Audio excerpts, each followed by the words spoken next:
Assalamualaikum warahmatullahi wabarakatuh. Perkenalkan, nama saya Nabila Destami Putri Rizal dengan NPM 22.141. Di sini saya akan menjelaskan tentang penyelesaian sengketa alternatif, mata kuliah, metode, dan teknik alternatif penyelesaian sengketa. Pertama, saya akan menjelaskan tentang penyelesaian melalui non-litigasi. Penyelesaian melalui non-litigasi adalah penyelesaian sengketa yang dilakukan menggunakan cara-cara yang ada di luar pengadilan atau menggunakan lembaga alternatif penyelesaian sengketa. Di Indonesia, penyelesaian non-litigasi ada dua macam, yaitu arbitrase dan alternatif penyelesaian sengketa. Sesuai dengan Undang-Undang Nomor 30 Tahun 1999, arbitrase dan alternatif penyelesaian sengketa atau UU AAPS. Pertama, arbitrase. Arbitrase adalah cara penyelesaian suatu sengketa perdata di luar peradilan umum yang didasarkan pada perjanjian arbitrase yang dibuat secara tertulis oleh para pihak yang bersengketa sesuai dengan pasal 1 ayat 1 Undang-Undang Nomor 30 Tahun 1999 tentang arbitrase dan APS. Arbitrase merupakan tindakan hukum di mana ada pihak yang menyerahkan sengketa atau selisih pendapat antara dua orang atau lebih, maupun dua kelompok atau lebih. Selanjutnya ada lembaga arbitrase. Lembaga arbitrase ini adalah badan yang dipilih oleh para pihak yang bersengketa untuk memberikan putusan mengenai sengketa tertentu. Lembaga tersebut juga dapat memberikan pendapat yang mengikat mengenai suatu hubungan hukum tertentu dalam hal belum timbul sengketa. Contoh lembaga arbitrase yang pertama ada Badan Arbitrase Nasional Indonesia atau BANI. Yang kedua ada Badan Arbitrase Pasar Modal Indonesia, yaitu PAPMI. Yang ketiga ada Badan Arbitrase Syariah Nasional atau Basyarnas.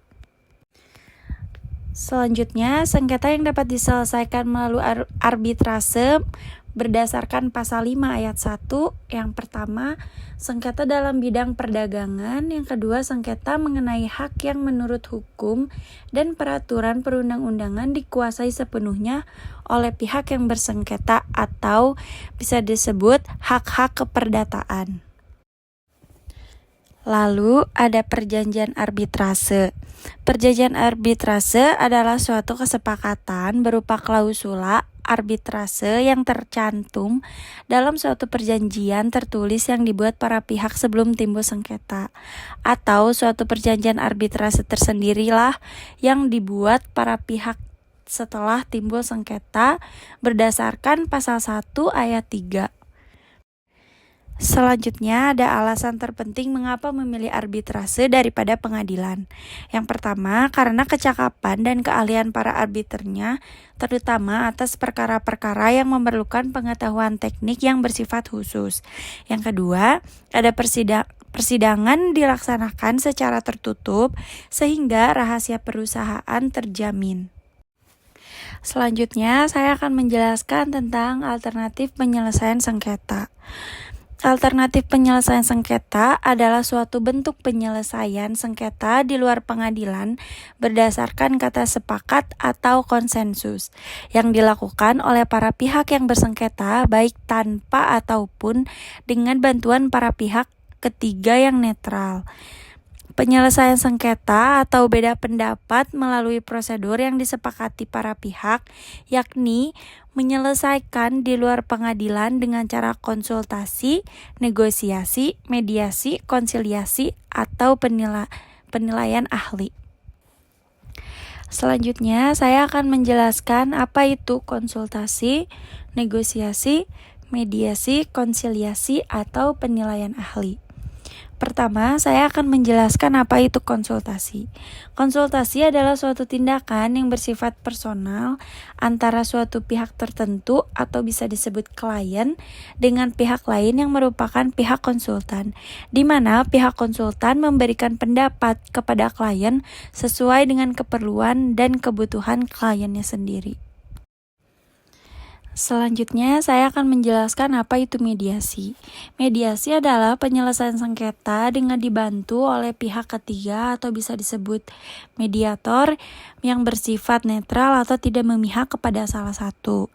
Peranan mediator adalah sebagai penengah yang pasif yang memberikan bantuan berupa alternatif-alternatif penyelesaian sengketa untuk selanjutnya ditetapkan sendiri oleh pihak yang bersengketa. Selanjutnya, saya akan menjelaskan apa itu negosiasi. Negosiasi adalah sarana bagi pihak-pihak yang bersengketa untuk mendiskusikan penyelesaian tanpa keterlibatan pihak ketiga. Negosiasi diartikan sebagai penyelesaian sengketa secara damai melalui perundingan antara pihak-pihak yang bersengketa. Melalui negosiasi, para pihak yang bersengketa dapat melakukan suatu proses penjajakan kembali akan hak dan kewajiban para pihak yang bersengketa dengan suatu situasi yang sama-sama menguntungkan, dengan melepaskan atau memberikan kelonggaran atas hak-hak tertentu berdasarkan pada asas timbal balik. Kesepakatan yang telah dicapai kemudian dituangkan secara tertulis untuk ditandatangani dan dilaksanakan oleh para pihak. Selanjutnya ada konsiliasi. Konsiliasi adalah penyelesaian sengketa dengan intervensi pihak ketiga atau bisa disebut konsiliator, di mana konsiliator lebih bersifat aktif dengan mengambil inisiatif menyusun dan merumuskan langkah-langkah penyelesaian yang selanjutnya ditawarkan kepada para pihak yang bersengketa. Selanjutnya ada penilaian para ahli. Penilaian para ahli adalah pendapat para ahli untuk suatu hal yang bersifat teknis dan dengan bidang keahliannya. Selanjutnya adalah kesimpulan mengenai metode alternatif penyelesaian sengketa atau APS. Pertama, efisiensi waktu dan biaya. APS seringkali lebih cepat dan hemat biaya dibandingkan dengan proses pengadilan. Hal ini karena APS tidak mengikuti prosedur formal yang ketat dan berlarut-larut seperti yang ada di pengadilan. Yang kedua, lebih fleksibilitas prosedur. Proses APS lebih fleksibel dan dapat disesuaikan dengan kebutuhan para pihak yang bersengketa. Para pihak memiliki kontrol lebih besar atas proses dan hasil yang diharapkan. Yang ketiga, kerahasiaan. APS biasanya bersifat tertutup dan rahasia yang membantu melindungi privasi para pihak dan menjaga hubungan bisnis atau pribadi dari dampak negatif akibat publikasi sengketa. Yang keempat, ada penyelesaian yang win-win atau bisa disebut win-win solution. APS cenderung mencari solusi win-win yang memuaskan semua pihak yang terlibat. Hal ini berbeda dengan keputusan pengadilan yang seringkali menghasilkan pemenang dan pecundang.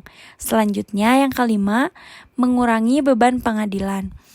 Penggunaan APS membantu mengurangi beban pengadilan dengan menyelesaikan banyak sengketa di luar sistem peradilan formal. Selanjutnya, ada implementasi oleh berbagai lembaga.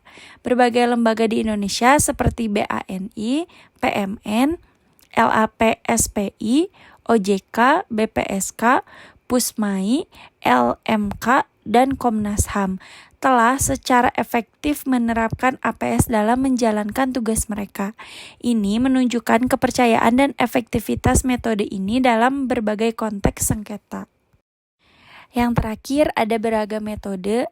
APS mencangkup berbagai metode seperti mediasi, arbitrasi, konsiliasi, dan adjudikasi. Ini memberikan pilihan bagi para pihak untuk memilih metode yang paling sesuai dengan situasi mereka. Nah, secara keseluruhan, metode alternatif penyelesaian sengketa memberikan solusi yang efisien, fleksibel, dan rahasia untuk menyelesaikan sengketa di masyarakat, sehingga menjadi pilihan yang semakin populer dan dipercaya. Sekian presentasi dari saya mengenai penyelesaian sengketa alternatif. Wassalamualaikum warahmatullahi wabarakatuh.